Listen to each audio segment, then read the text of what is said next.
what we do, I think, often, and I'm not sure if it's a function of this culture or kind of Western thought, but everything is compartmentalized and dichotomized.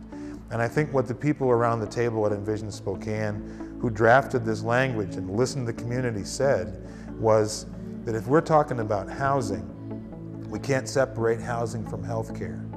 And if we're talking about healthcare, we can't separate that from the need to have good paying jobs. And if we're talking about jobs and wages, we can't separate that from the local economy and how reinvestment happens when local business is generated.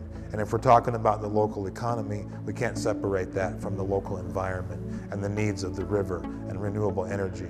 And so I think it's an awareness in the same way that we have this sort of bedrock understanding of what democracy means, even though we don't practice it.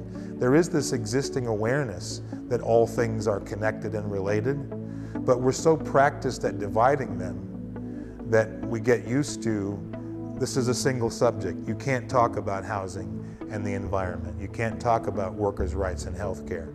What Envision Spokane imagines and has brought to put on paper is, yes, we can imagine it, and if we don't, every one of the issues is gone and suffers. Beyond the substance of the Bill of Rights, there is a process involved, and that process is one in which this community has an opportunity to really to talk about its future.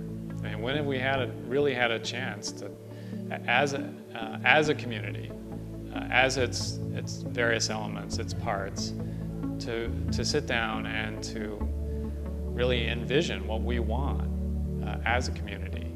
Those opportunities don't come along very often, and this is one of those. And we, as a community, really have an opportunity now, to seize our future and to shape it, and we should do so.